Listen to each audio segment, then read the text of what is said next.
here for these two squads, but let's take a look at this first draft and see what on blue side, B&K, FEARX, they have that extra edge here. Yeah. Looking to prioritize. So B&K, banning away the Rumble, taking it away from Doran, that makes some sense. The thing that I want to see, Wolf, and this might be crazy, I want to see B&K just ban Sion. Because I think T1 in their very last game up against Nongshim unlocked the code. The way to win, and that was put Doran on something hey! hint on, and it's fine. And there it is. There you go, Atlas. Honestly, it's genius. It's really smart, and it also pushes the Jace priority up a little bit higher, so we'll see if T1 want to ban that on red side here. Even though Jace is obviously incredibly strong into Sion in the lane, it doesn't give you the same sort of kill pressure and threat as a lot of other Jace matchups would. So I do think that that's why we see Sion so much into Jace right now, although I personally think Sion's in a bad state. Doran's the guy, though. Yeah. It will absorb the pressure and turn it into something big. They'll also target the Gwen, so 3 Doran bans here. Rumble, Sion, and Gwen taken away by B&K. Yeah, and I assume they're angling for a Jace first pick here. Of course, it would be a flex between Vikler and Clear, but that's going to be banned, and so now they get pick of the litter. Varus seems to be the choice. I don't associate it with... Sejuani, though, also up. I don't associate Varus that much with Diablo's playstyle. Yeah. But I think it's just so strong right now in this meta, and I do extremely associate it with either AD carry on T1 pushing a bottom lane, so I think taking it away from Smash here is a wise choice. This does leave the Azir over to Faker. It has been one of his best. They get the Xin Zhao. It's just a tier list setup here, but with a ton of proficiency between Oner and Faker on these two champions, so I think they're pretty happy with the rotation. Well, Nefiri Talia seems pretty good. Wow, it looks like we're just going to have these first 6 picks just be really strong on both sides. Yeah. As we have, you know, the Talia into the Azir feels great. Varus in any lane feels great. Nefiri's in a pretty good spot when she has lane prio, which you can earn in mid lane. And the bottom lane with Varus, you're almost certain to have. So, nice draft here, but in terms of the scaling and the tier list picks, T1 feeling comfortable as well. We'll see if an AD carry gets locked here. We've seen so much Ezreal picked into Varus. Yeah. Even going back as far as first stand, where we're seeing players like Kalist pick it into Viper's Varus. They can do well in lane if the right pairing is there for the Ezreal. We'll see if this Varus pick gets protected, if they'll ban a Karma. The Alistar has just been so incredibly popular and powerful so far, so I do understand that ban as well. Yeah, I get it. We're looking for some magic damage here from T1. That's the thing that's really missing. I don't know whether this is necessarily a Kennen game or anything like that, or whether T1... Oh, actually, never mind. They've got an Azir. What am I talking about? Well, I mean... Sort of losing it. I do think that the Azir damage is going to come online a little bit later, but I think they'll be satisfied with what they have. See the Renata to be taken away here, so another lane potential bully now removed here. Will they ban Karma? It hasn't been that popular, but it has been teched into a few drafts to just guarantee that you don't get bowled over in the laning phase now that lane swaps are, at least in the early game, removed. Yep, Rel could also be banned. I think T1 is still looking for some sort of engage. Yeah, because Karma in this comp doesn't really work very well because the Xin Zhao engage isn't as consistent. Sure, you have the Azir, but, you know, that's also somewhat situational. Poppy's up. Yeah, this one isn't feeling very good with Poppy available and the push power that Varus has, and this is very greedy. I like this more, though. You can fish for cocoons, things like that, and you can play really aggressive in that bottom lane. That would certainly be a good option. This is so dangerous. Keria is still going to do it. It's so dangerous. It's so squishy into Nefiri as well. And the Poppy is up, and it's looking like it's going to be slap locked in. I mean, Talia as well, as you mentioned. And it will be a blind pick for Clear in this draft against Doran, though. If it was Zeus on the other side, he'd be a little bit more worried about that, I think. But Doran is just going to look to neutralize. This comp scales really well for T1. The Poppy seems like such a free pick here. They're just hovering here, trying to think about what they want to do. They ultimately decide to go for that blind Jax when Gnar is up. Yeah, so it's probably the Gnar in answer. Clear has been another one of our top laners that's been happy to take the Jax into the Gnar matchup. Yeah. Kind of expecting that Doran's going to go there. I think the Poppy is still by far the best pick that you can lock in now. Yeah, it's like non-negotiable. You have to lock this one in. Yeah. The value is too high. Maybe Kellen not comfortable on it. Kled. The classic Kled top lane R5 lock-in here for Doran. Very understandable. You know, we see this all the time. Currently being hovered by Keria, so not likely to happen, and there it is. So even though I kind of messed up, you know, missed the fact that there's an Azir, a lot of very consistent AP damage coming from the mid lane, they still lock in more AP for the top side of the map because such a good matchup for the Jax. I do think also there's a world where Doran builds tank on this because... Exciting, but that is getting slightly ahead of ourselves. Having a look here, we'll just have to see whether Raptor is going to continue to have a fantastic performance, because I think Nefiri make or break in the early stages of the game against this T1 composition that is looking very slow and steady here as we dive into the rift for game 1.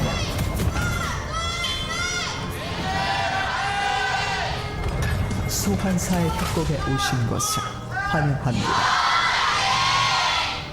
Well, if this game was won by fan chants, then we'd have to pause the game because it's already over. Yeah. So we're gonna do that. He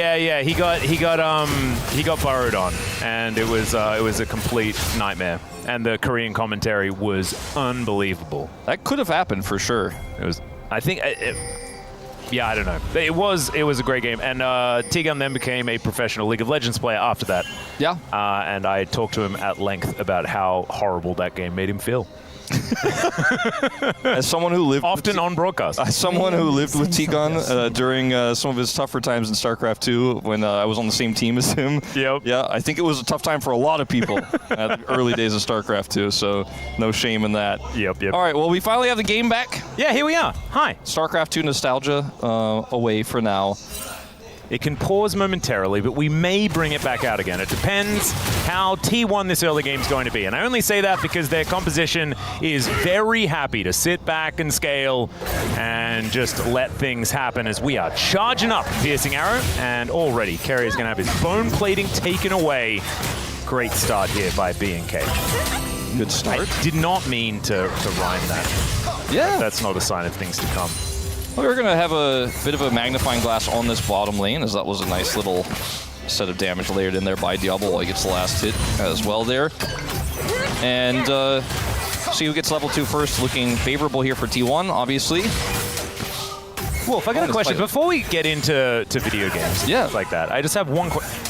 Who do you think your favorite actor is? Have you thought about that? It's crazy because I've thought about this a lot, and it's got to be... This is going to be one that is controversial, but it might be Jim Carrey. I know he ended up being a little crazy later on, but maybe it means that like all the acting he did in the movies was just like who he really was. I don't know, but I just love a lot of the movies he's in. And Eternal Sunshine, The Spotless Mind. He's great in serious movies. Some of the funniest things I've ever seen as a kid he was in. Yep. I know it's a weird choice, but I kind of always think of him first. No, I'm with you on that one. I think for me, it's probably Gary Oldman. Anyway, we've got T1 coming under fire here as Kellen goes in, able to offer a fair bit back, though, as we can see. Diablo standing his ground quite nicely. Oh, we've got a beautiful Jim Carrey picture here that's been put up in our little... what is it? Teleprompter. Yeah. Very, very cute. Our teleprompter is no longer just text only. It is not. It's an interactive whole system now. Yeah. It's fantastic. All right, there's a flash forward. Not able to get the heroic charge stun, though, against the wall. The Smash still burning down. I think they achieved what they wanted to, but I think they would have really liked for Kellen to actually nail that stun. Yeah, I think also they would have really liked, I think Diablo missed that cannon right after that happened as well, so.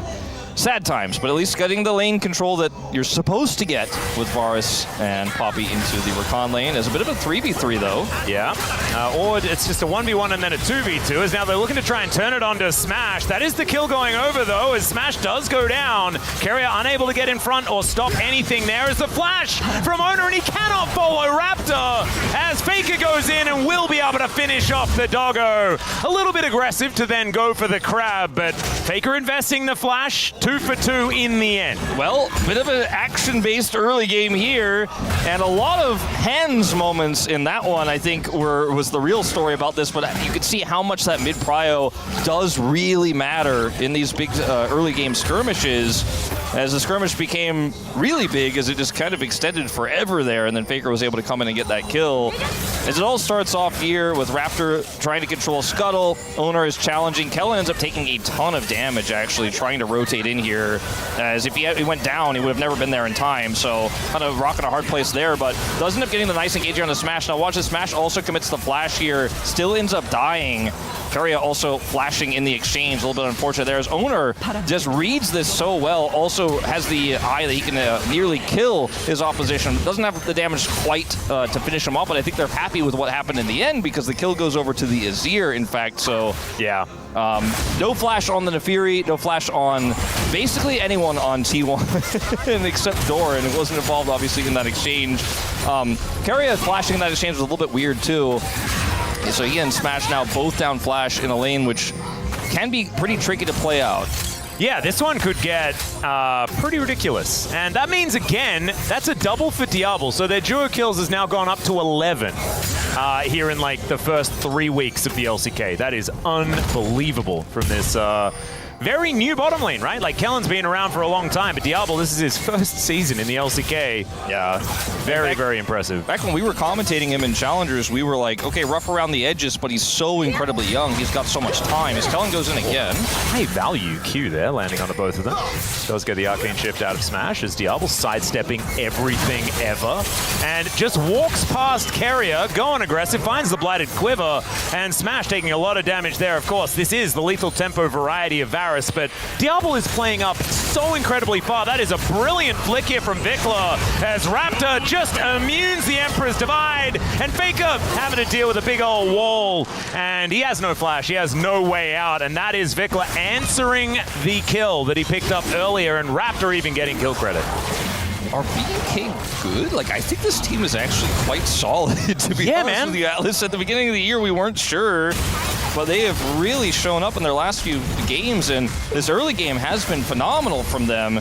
Prior to First Stand, we thought that this might be the worst team in the LCK. Yeah, and we also thought it might be like one of the worst teams like that we've seen in several years, but it is really turned around.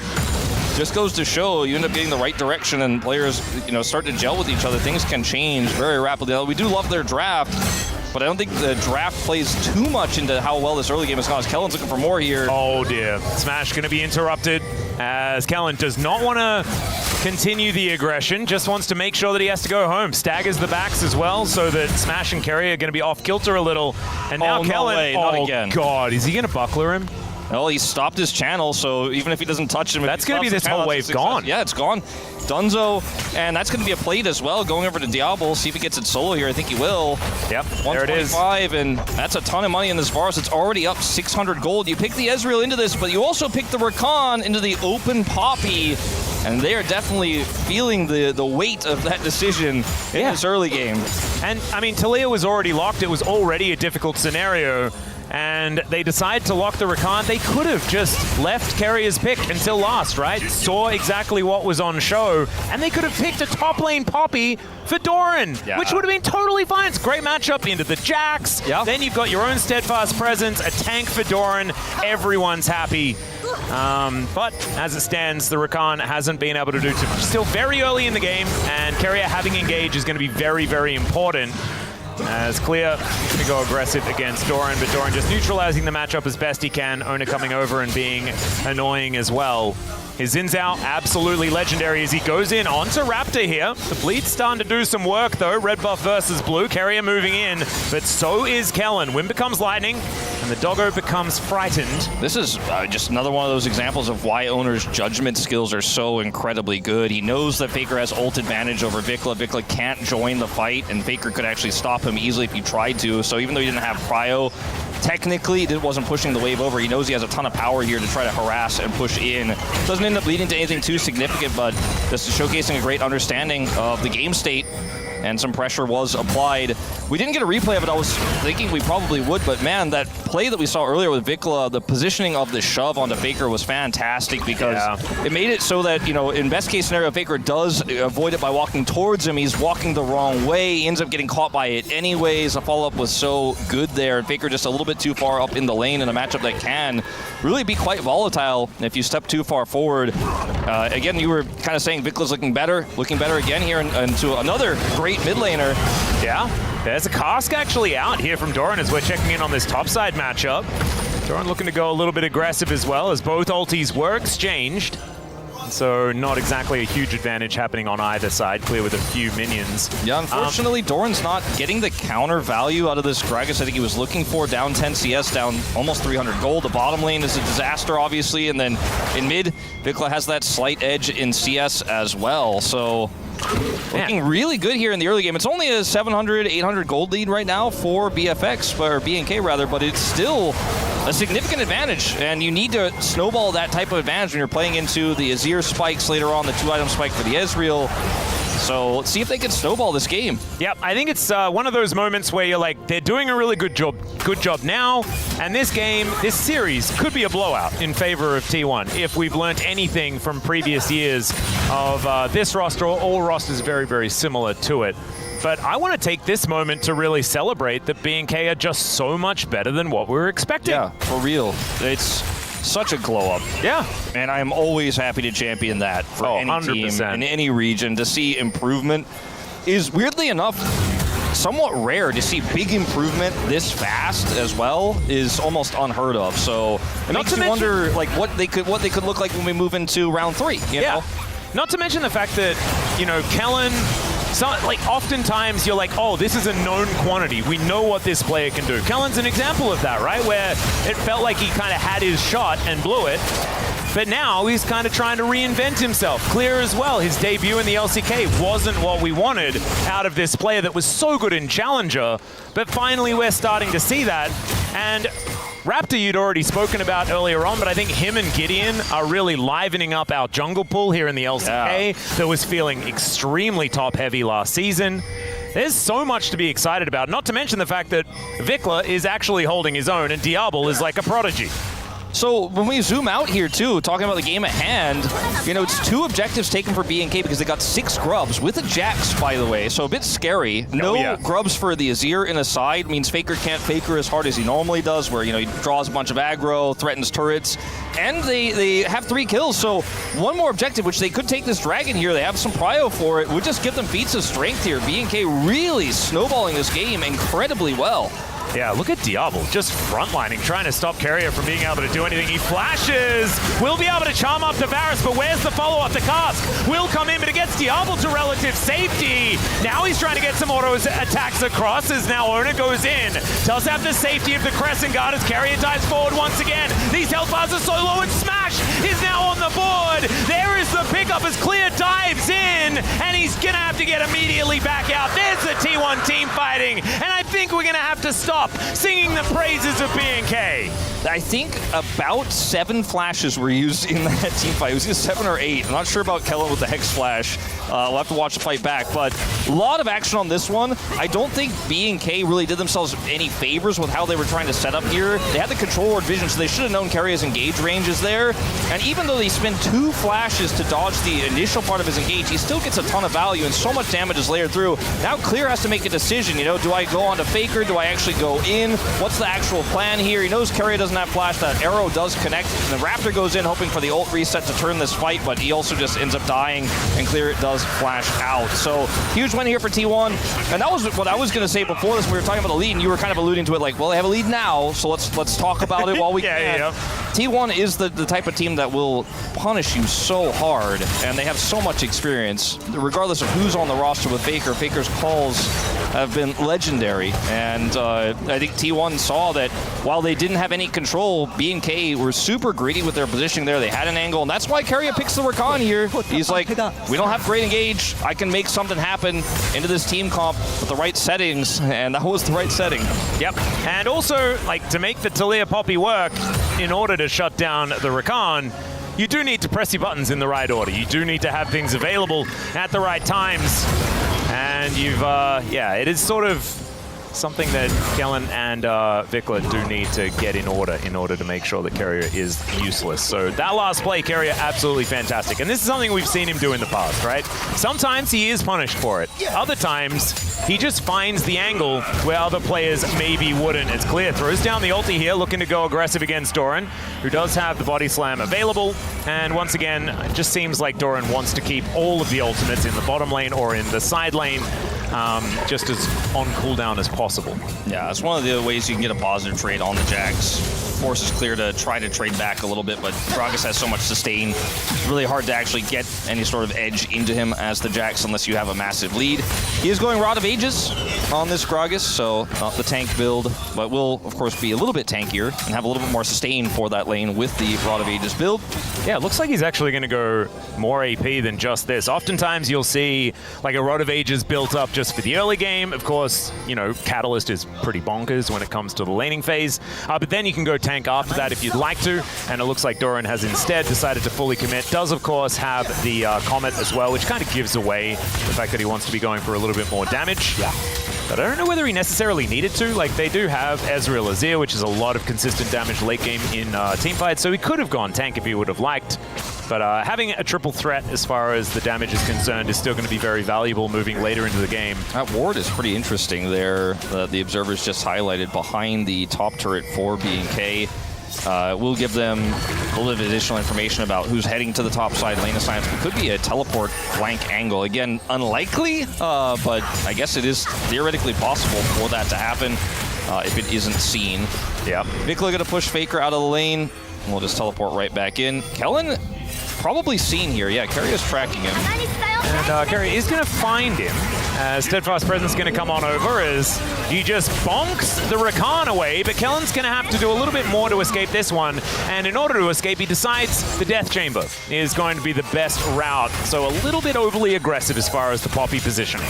If there isn't a ward there and he isn't seen, could be way better as Diablo. Yeah, Diablo. Good sidestep to start this one off, but the grand entrance not quite working. Still, Diablo flashes, gets the Chains of Corruption down, and just does the do-si-do and gets out. Never mind, there is a Xin Zhao coming in. However, there's a turret here. How did that work? I mean, he held his flash for so long, and when he flashed after like not flashing the Emperor's Divide, I was like, really, you're gonna flash this? But he knew, man. He's like, I actually have just enough space here. My teammates are in just the right spot. I don't flash the Emperor's Divide, but if I flash towards my teammates, they have just enough time to escape there. Dodges everything. Still has not died this game. Doesn't have the lead he had anymore because unfortunately some of the other disasters that have happened have led to Smash picking up 2 kills here and 3 assists. So doesn't have a lead anymore, but he is now kind of the hope of B&K. It was a great start, was helping Snowball, but now feels like all the eggs are in his basket in terms of win cons later on. Well, Rift Herald has been started up. Keria going to move on in. She loses patience, though, as now Oner looking to come round. Let's see what is actually going to eventuate as here Vikla and Faker are fighting, and Vikla getting the best end of it at this point in time. Raptor thinking about rotating over as the Dragon's up as well. There are plenty of objectives to go for, but there are feats of strength going over to B&K as first turret goes down. Second is soon to follow. It's Faker also going down extraordinarily low and taken out here by Vikla on the top side of the map. This is 6 grubs at play right now, ladies and gentlemen, and B&K playing towards it very nicely as Kellen possibly in trouble here as well.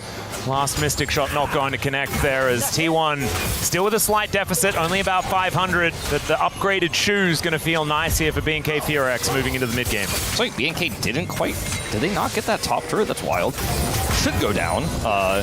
That's what we call an investment. Yeah. You know, it hasn't quite paid off yet, but they've certainly, yeah, the money's in there as Vikla somehow avoids getting hit by the True Shot Barrage and then just shoves away the Xin Zhao.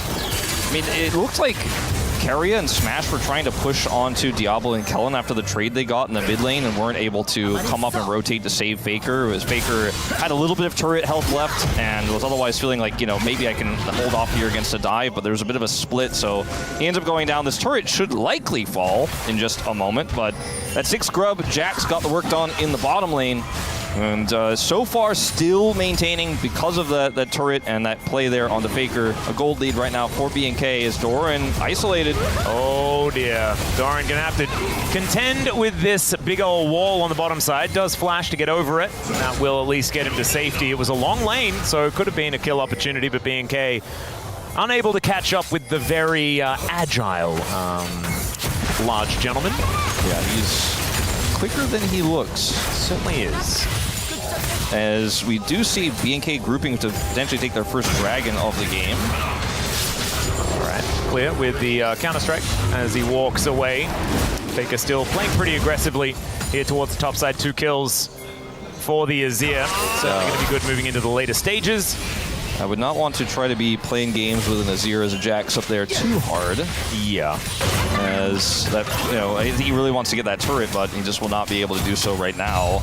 Yeah, and he already picked up first turret. So actually, if he gets solo local gold for that turret as well, the 600 gold lead that we can see is going to be even larger despite the CS deficit. Because they went for that play on the Doran, they kind of lost a little bit of Dragon Prio here. And T1 are actually just going to start this one up. Faker's rotating down, does have teleport as well, but doesn't look like he's going to need it. Yeah, Raptor gets in. All right, Smash going to be evicted from the fight. But it should be back relatively quickly here, so Keeper's Verdict not really finding the value that they really want. It looks like T1 with control of this at the moment. Raptor gonna have to get out. And Keria still holding on to the quickness. B&K, I think intelligently, just playing for the side lane. Clear gonna be able to take down this turret. And they lose the 3rd Drake. That is Soul Point going over to T1. Yeah, it really did look like there was maybe an angle there for B&K, especially because Faker wasn't able to quite get into the pit, but the Keeper's Verdict didn't hit the target I think they were hoping for. If you end up hitting the jungler there, you can make a play around it, but knocking away the Ezreal, who's already so difficult to collapse on and punish anyways, and he can get back so quickly, just didn't feel too helpful. But they, like you said, still get the turret, still get that side lane pressure. But this does give T1 Soul Point. If it were a more valuable soul, this would feel a lot better for T1, but still a big win con, as we saw yesterday. Sometimes that Ocean Soul, you've got a Rumble on an Elder fight. Can be pretty crazy. Azir will enjoy it as well if he has the right setup. Oh, let's not talk about yesterday's second series, okay, Wolf? Yeah, maybe just not talk about yesterday in general. Yeah, it was quite stressful. As a fan of both of the teams, I was both disappointed in equal measure. It's, the Beatles, for both. They had that song Yesterday. Yeah. They longed for yesterday. I was getting my haircut today, and that song came on, actually. Oh, that's great. I feel like they should have had one that was like, I don't long for yesterday. Yeah. All my troubles seemed so right there in front of me.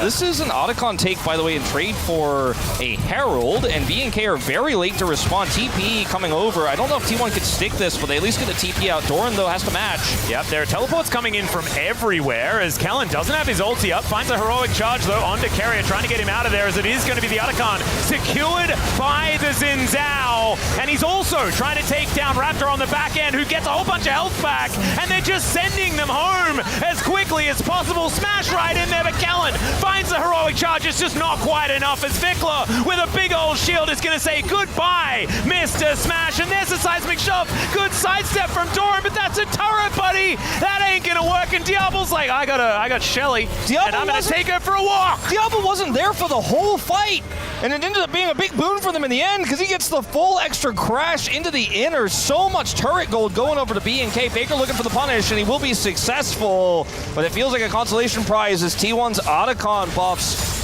pretty much just on the floor. Yeah, they're gone. So look at where the Varus is right now. He's up in the top side of the map, doesn't have teleport, so going for the contest here is just an emergency attempt here. Raptor trying to flash and look for the steal. If he gets the steal, by the way, might have been game winning. He's not able to get it, though. It is secured by Oner, and then Vikla, he does some heavy lifting in this fight with Kellen's support here. Ends up taking Smash out just barely, and then Doran just sits under turret. Is over here, Doran again. In the meantime, Diablo is going to get cast in, and now Raptor in a bit of trouble as well. well as T1 like a freight train moving down this mid lane. Just not quite enough to get them any more than the kill onto Vikla and onto Kellen. Can they I think trade we it? missed one of those. Can they trade it for an Inner? Looks like the answer is yes. There's just no Six answer at grubs, all. Wolf. Yeah. 6 grubs. These Fakers down here doing some damage to this one, and I don't think Vikla can clear this wave fast enough, so they will still pick that one up. It's a big old trade of turrets, but because this Jax has 6 grubs, because Clear is so massive in this game that these fights, even though it's still technically a trade up for T1, at least they're able to get something back. So it feels good for B&K. The best of the worst scenario here is Doran really living for quite a long time there in a very precarious situation, but he's the one who sets up the siege so they can guarantee this turret as Faker decides to stop channeling his back as soon as the Jax hits the top side turret. So they get that Inner, they get the outer mid in trade for that top turret that Clear takes out. Still a dead even game in gold now, but I think the scaling is really starting to work in T1's favor. Yeah, as this game goes on, it's going to take some more funny business here by B&K to get their Jax into a side lane, put T1 in these awkward scenarios, and with Soul Point for the rest of the game at least, T1 are going to be feeling in pretty comfortable standing as far as dealing with it is concerned. Dragon's not going to be anything that they really need to worry about at all. Needs to be in these fights doing damage. He did go for lethal tempo, of course. We haven't really talked about it too much, but you know, he's the one who can do a long-term damage later on. 2-level advantage now that that Rod of Ages is complete. Yeah, it's pretty wild. It's kind of crazy. And this is a Jax who's just been kind of AFK in the side lane for most of this game, and he still has a 2-level deficit. Diablo needs to be able to layer that damage in for team fights to work here for B&K. So we'll see what the next one is going to look like. A 16 is hit here for Vikla as well. 10 seconds until that soul fight if T1 commit to it. Yeah, I think as well, I think the Keeper's Verdict has to be good and the wall has to be good. Yeah. Because Diablo needs space to be able to get auto attacks down and they without just being, you know, caved in on by T1. As in goes Raptor looking for an angle. There's that Keeper's Verdict we were talking about, but it will be cancelled. Counter-strike onto Keria, who does have the quickness running, but he's on the steadfast presence at the moment. Doran finds the angle, but he's going to immediately get heroic charge. Goes Golden, trying to stay alive as Faker on the flank. He's able to lock down the doggo, but look at Diablo popping off, going nuts in the back line, and Smash not going to be able to stand up against this Varus. Sitting at below half health, it's Faker who is healthy still in this fight as the Arcane Shift gets Smash out of that seismic shove, and Faker now might be caught off on the side. Kellen with that Hex Splash, not able to lock down Faker, who now has his Splash on cooldown. Faker still has ult, so he really wants to rejoin his teammates here and try to make that play happen to control this Dragon.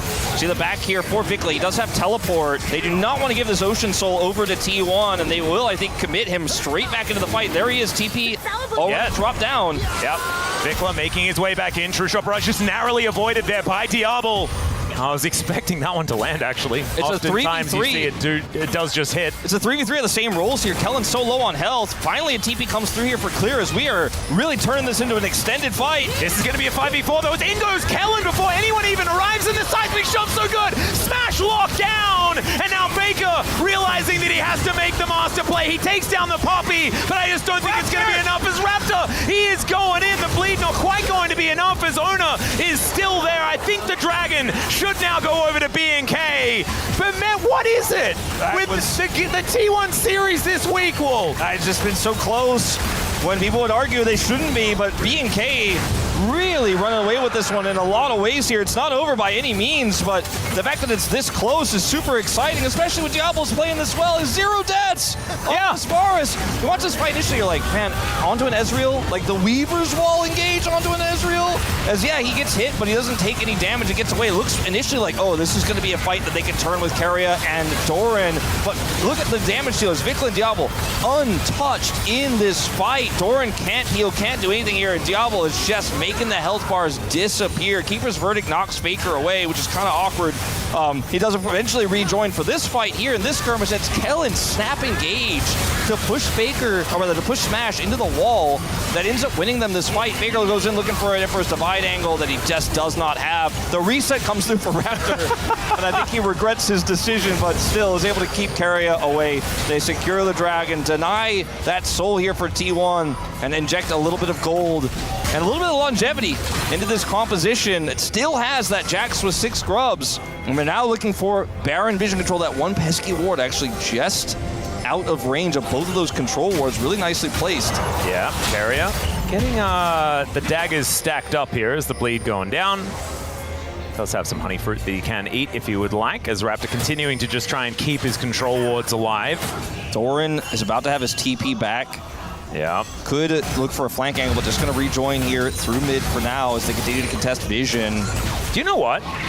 This is a 0-6 Poppy that I really want to give POM if BNK win this series. I mean, he's had some incredible moments for sure. Yeah, man. I'm kind of leaning towards Diablo right now, though, because his positioning has been so good. Oh, scoreline Steven over here. Oh, I mean, come on. He's had some fantastic positions. No, he has. He's been absolutely... Like his outplay on the Faker earlier. I think I'm just really proud of Kellen. As Vikla, he's going in. Seismic Shove doesn't quite land here as Arcane Flash over the wall as Keria into that backline finds the quickness, but there's not a lot of follow-up. Still the rest of T1 able to pull themselves back together. No one dead on the back end, but you can see Clear is very, very low. No teleport to get him back into any fights. As Raptor utilizing that mobility. This is a huge tempo advantage for T1 now. Faker just set up a Sun Disc if he wants here, and they can look to try to start a Baron and force BNK to rotate over. This is T1's comfort zone right now, and they are going to just go ahead and start this Baron up. Yeah. There is a ward over the wall here, but no Vikla's teleport is up in a second. And no Sun Disc turret either for Faker, so they can't hold the wave. Oh, they're keeping it leashed. They are going to back away. Doran relatively low, and the rest of BNK now moving in. Not having to invest any teleports is kind of nutty here as Diablo in the front line. I love this zoom in from our observers. I think we know who the main character is for BNK right now, and that is this Varus. Faker moves over, playing aggressively here, but not going to be any sort of answer here to the Azir. This is why T1 is so scary, man. You give them just a tiny tempo advantage, and then it looks like maybe they can just take a Baron and win the game, right? And BNK keep them honest there, though. They are able to rotate over and deny it. T1 do not overcommit to the play. I'd like to point your eyes to the Diablo items. Yeah, he has 4 of them and upgraded shoes. He may get even more upgraded shoes later on. Real severely upgraded shoes? He does shoot fast, and it hurts a lot when he does it. Yeah. I'm really getting that vibe. He's level 16 now, and he is ready to carry. And you know what? Picking the Ezreal into this so far hasn't felt great. But with the right, scenario, with the right setup for T1, Smash is doing a lot of damage. And it's those exchanges where T1 have made this game still incredibly close. Yeah, but now T1 have lost prio on the Baron. And they're going to have to play around the fact that there's a 1-minute timer on that Ocean Soul again. And see if they can, basically attempt BNK to come over there as another ward. Yep. Yeah, is being quite annoying. As Diablo is just demonstrating, haha, I have Bloodthirster. So I could do it if I wanted to. Yeah. Yeah. Still, that ward position is really bad for BNK. Faker does have an arm guard for this fight. Right. They're going to get spotted, but he flashes on top of Smash. Raptor going untargetable, flashes on in as well. Smash going down low, but he's not dead just yet. It's only Kellen that's caught up to him and needs another auto to be able to take him down. There's the Q to finally find it. The rest of BNK trying to dive on top of Faker as it's a 1-for-1, but support for AD carry. I think BNK would take it unless they can kill Clear, who finally finds himself out of position. Seismic Shove is also Doran's in trouble, but he has the Zhonya's to keep himself at least alive for now. Faker used his teleport so he can't back and TP back. I think they're very aware of that. They're just going to stick this dragon, take it out here. T1 can't contest. And when Smash is dead and Faker's your only damage, he's sitting at 1/3 health. It's just so hard to play out anything here for T1. And 2 dragons back to back do go the way of BNK. Not a big enough edge in the fight, though, to turn that into Dragon and Baron, as T1 don't make the mistake of overcommitting. As Faker has TP, he has this ward that's dropped here, and he's going to come into the fight with Emperor's Divide right away. Also has Arm Guard, so it's a pretty low-risk play, but it's again Kellen who makes the engage onto an Ezreal that wins the fight here for BNK, and then Faker, unfortunately, because of that teleport, finds himself on the wrong side of the fight, takes too much damage, and then can't carry the follow-up, and both the Azir and the Ezreal now out of the fight. And it was a 3-man Emperor's Divide there as well from Faker, but unfortunately, he didn't get rid of Commando Kellen in the backline, who just wasted the Ezreal in exchange for his own life, of course, but well worth it. yeah, and it also like kind of kept things even, as it was 0-6-6, now 1-7-6, so it's still a very even 1 KDA, which we love to see. It's crazy how exciting this game has really ended up to being. It's not a slow slugfest either. It's just constant fighting, constant positional decisions by both teams, but like the fact that BNK are making all the right calls in these really difficult situations against one of the teams that obviously has the most veteran player in the world, the greatest of all time, shot calling it, is just crazy to see. You know, BNK, a team that has had big leads and is fallen on its face so many times this year, but not so far in this one, keeping it super interesting as Diablo's damage is real. He's got the Bloodthirst, so you mentioned earlier. They can start this Baron.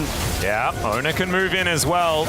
Already sweeping things out here, and I think going for a smite fight against Oner is something you don't want to do. Doran has teleported in.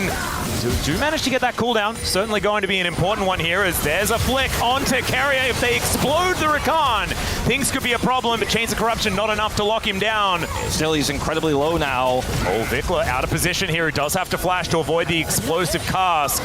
Doran going to have that one up very, very soon as well, as Vikla's not done yet. Wants to throw down the wall as everyone gets over. Smash still standing forward. Arcane Shift invested, but we'll have that one back as well. It's just such an incredibly hard composition to lock down with a wall or with anything, with how mobile it is. Yeah, you really have to have a follow-up after the attempted engage if you want to get anything done. Level 16 here for Smash. That True Shot Barrage starting to hurt. There it is onto Vikla. Fair bit of damage there. The backline goes Keria. Vikla in so much trouble, but he has the Seraph Shield, and he's able to weather the storm. Now Clear getting solo altered from Faker, and Clear still wanting to find the angle. They get on top of Smash yet again. They'll trade the Jax for him this time, although they don't finish off the Ezreal. Chains of Corruption doesn't land as well as Diablo. He's going to have to find Doran. There's the hail of arrows, and he's going to need to stand his ground, and it does not work. He flashes, trying to get out. He kills Faker, but at what cost, ladies and gentlemen? Vikla's still alive, but he's the only one, and T1 will take the Baron. And it's the first death of Diablo, but it's the most critical kill here for T1. You saw watching this fight take place, Keria knows there's no vision. Comes in here for the flank, but look at the placement of this wall here from Vikla. It means that Faker can't get the follow-up Emperor's Divide, and the initial part of this fight actually looks really good here for BNK, but they try to link up with Clear and over-chase a little bit here into the pit. Vikla so incredibly low. Faker flashes to go in and finish him off. He doesn't die, but he's forced out of the fight, and now there's just no peel for this Varus, and Doran does his job well. Sure, goes gold in here and isn't able to get him himself, but he buys enough time for the rest of the team to follow up and clean up house. T1, the clutch team fight.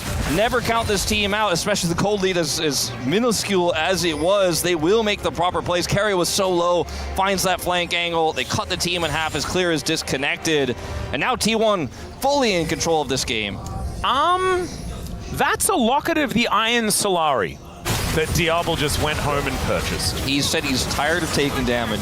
Yeah. And also his teammates taking damage as well. And now they've got the double shields to bring into the team fights here. That's a choice you could make. I absolutely love it. I mean, with how much damage Vikla is capable of doing and how much damage he has pretty consistently done these fights, I think you're like, I've got enough damage items, so, you know, yep. Defensive sounds good. Let's try and keep ourselves healthy. There's a flash in from Kellen once again. And Smash finds himself in trouble. Clear getting into the backline. Faker goes golden, but it means he can't help. Still, Vikla's going to get taken out. Raptor diving on top of the Azir, but Faker's just going to kill him. The doggo's dead. Down goes the Rakan, but that doesn't matter. T1 with Baron now have got 4 on the floor, and it's only Clear that can try and help out, and Doran's even going to deal with that problem.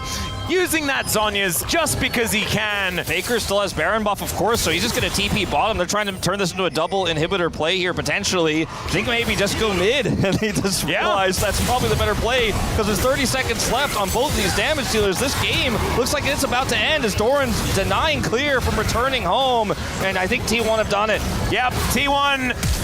I think, you know, it was a difficult scenario throughout most of this game, as Clear is going to miss the flash and then just says, well, the game is over anyway. The Nexus will get taken down.